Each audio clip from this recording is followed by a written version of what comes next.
عربي ده بالتليفون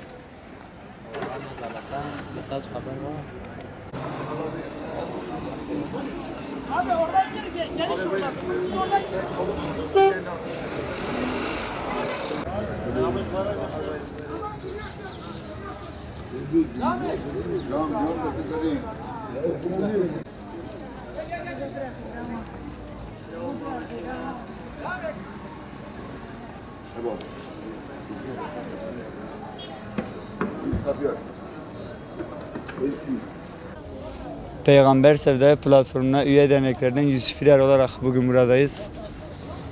Kabir ziyaretine gelen halkımızla bayramlaşmak için bu standı açtık. İnşallah buraya gelen halk ile, buraya gelen vatandaşlar ile bayramlaşacağız. Buradan da tüm İslam aleminin Kurban Bayramı'nı mübarek olsun. Allah-u Teala bizi daha hayırlı bayramlara eylesin inşallah.